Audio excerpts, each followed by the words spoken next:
Ինձ հետ կապված հարց է։ Ուրեմն ինձ հեռանալու,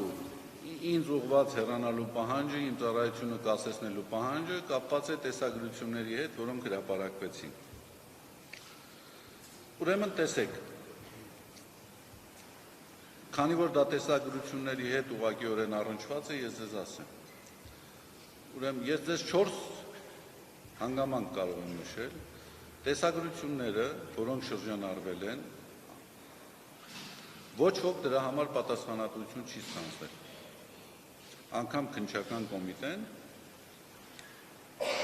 որ այսպես ասած բարյացակամորեն է տրամադրված մեր նկատմամբ, քննչական կոմիտեն ընդունում է, որ դրանք ապօրինի ինչ-որ տեսագրություններ են։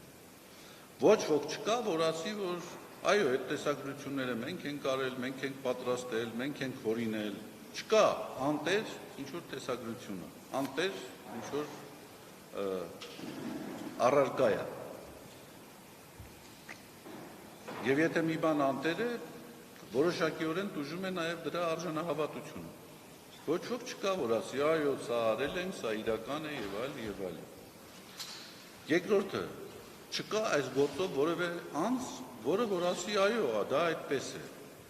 Ամենայն դեպս շոշափվող անձանց շրջանակի մեջ։ Այնտեղ շոշափվում է իմ անձը եւ իմ ընտանիքի անդամների անունները։ Չկա անձ, որը որ հաստատի, որ դա այդպես է։ Երրորդը, որ ավելի հիմնավոր